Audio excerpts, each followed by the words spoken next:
আজকে চলে গিয়েছিলাম গাজীপুরের শ্রীপুরের সাতখামের বাজারের ঐতিহ্যবাহী মালাই চা খাওয়ার জন্য। আমার মতো যারা চা লাভার আছেন এবং গাজীপুরের আশপাশে থাকেন তারা কিন্তু চলে আসতে পারেন এই সাতখামের বাজারের ঐতিহ্যবাহী চায়ের দোকানে। আসসালামু আলাইকুম, ওয়েলকাম করছি আরও একটি ভিডিওতে। কেমন আছেন সবাই? আশা করি সকলে ভালো আছেন। আলহামদুলিল্লাহ আমিও ভালো আছি। আমার গলার অবস্থা খুবই খারাপ, প্লিজ সবাই ইগনোর করবেন আমার আজকে ভয়েস টোনটাকে। আমি সেই জন্য কিন্তু ব্লগ ভিডিও এখন দিচ্ছি না বললেই চলে, শুধুমাত্র ইউটিউব আর টিকটকে আমার ব্লগ ভিডিওগুলো আপলোড হচ্ছে।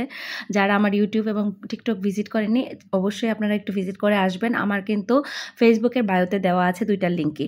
তো যাই হোক, সকালে নাস্তা শেষ করে নিয়েছি। আজকে দুপুরের কোনো অ্যারেঞ্জমেন্ট আপনাদের সাথে শেয়ার করলাম না। তো বিকেলবেলা একটু বের হয়েছিলাম, দুপুরে খাওয়া দাওয়া করে মেনলি বের হয়েছিলাম চা খাওয়ার জন্য। ওই মালাই চাটার এত ভিডিও দেখছিলাম, আর আমি যেহেতু টি লাভার আমার কাছে অনেক বেশি খেতে ইচ্ছে করছিল। তো আপনাদের ভাইয়েরও ছুটি ছিল, ছেলেরও ছুটি ছিল, ভাবলাম যে একটু বাইরে ঘুরে আসে। আর যেহেতু ছেলের সামনে ফাইনাল এক্সাম, তো পরবর্তীতে এত বেশি ঘোরাঘুরিও করতে পারবো না। তো ভাবলাম যে চলো চাটা খেয়ে আসি। আপনাদের ভাইয়াও বলছিল যে চলো যাই। তো ওইখানে যে সাতখামের বাজার যেটা, সেখানে দুইটা ফেমাস খাবার আছে, একটা হচ্ছে ঝালমুড়ি আর একটা হচ্ছে এই মালাই চা। তো আজকে মালাই চাটাই আপনাদের সাথে শেয়ার করছি, কারণ মালাই চাটা খাওয়ার পর আমার আর অন্য কিছু খাওয়ার মতো এনার্জি ছিল না, কারণ এত বেশি মজা ছিল, এত বেশি মিষ্টি ছিল। সেই জন্য ঝালমুড়িটাকে ট্রাই করতে পারিনি, কারণ আমি এত বেশি ফুডি না, খুব বেশি খেতেও পারি না, কারণ মিষ্টি জিনিস তো এত বেশি খেতেই পারি না। আমার ঝালটা খুব বেশি পছন্দ টক মিষ্টির তুলনায়। অ্যাড্রেসটা হচ্ছে ভাইয়া বলে দিবে, কারণ যিনি বানাচ্ছেন এই চাটা উনি প্রপারলি অ্যাড্রেসটা দিয়েছেন। আর আমার কথা বলতে খুব প্রবলেম হচ্ছে, সেই জন্য কিন্তু আজকে আমার খুব সমস্যা হয়েছে ভিডিওতে ভয়েস দিতে। আপনারা কেউ কিছু মনে করবেন না, বারবার দুঃখিত হচ্ছি বা বারবার আপনাদের কাছে ক্ষমা চেয়ে নিচ্ছি।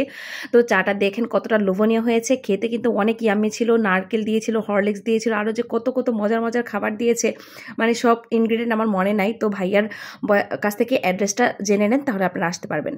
সালামু আলাইকুম সুপ্রিয় দর্শক মন্ডলী, যেখান থেকে আমাদের এই ভিডিওটা দেখতেছেন সকলেই চলে আসবেন ঐতিহ্যবাহী সাতখামের বাজার আব্দুল বাতেন স্পেশাল মালাই চায়ের আড্ডায়। তো রেল গেটের পূর্ব পাশে আমার দোকান, শ্রীপুর, গাজীপুর। তো আপনারা এই অ্যাড্রেসে চলে আসবেন। যারা এই গাজীপুর এরিয়ার আশেপাশে আছেন তারা ভাইয়ার লোকেশন অনুযায়ী চলে আসবেন। আর এদিকে পুরা রুটি করা হচ্ছিল। আমি আসলে দুনিয়ার বুকা, কি বলবো, এই একটা রুটি খেলেই কিন্তু এনাফ ছিল, কিন্তু আমি দুইটা রুটির অর্ডার দিয়েছিলাম। পরবর্তীতে আর কোনো কিছুই ট্রাই করতে পারিনি, তা না হলে আমি আরও দুই এক রকমের চা ট্রাই করতাম, কারণ এখানে অনেক রকমের চা আছে।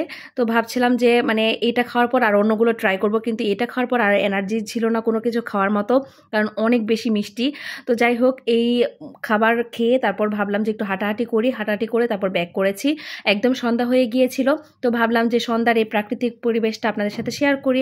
আমার আজকের ভিডিওটা আপনাদের কাছে কেমন লেগেছে অবশ্যই কমেন্ট করতে ভুলবেন না। আর যারা চা লাভার আছেন বা গাজীপুরের আশেপাশে আছেন তারা কিন্তু এই চায়ের দোকানটা একবার হলে ভিজিট করতে পারেন। আপনাদের যদি আরও ভালো করে লোকেশনটা জানা লাগে তাহলে কিন্তু কমেন্ট করতে ভুলবেন না। তো আজকের মতো এই পর্যন্তই, ভালো থাকবেন, আল্লাহ হাফেজ।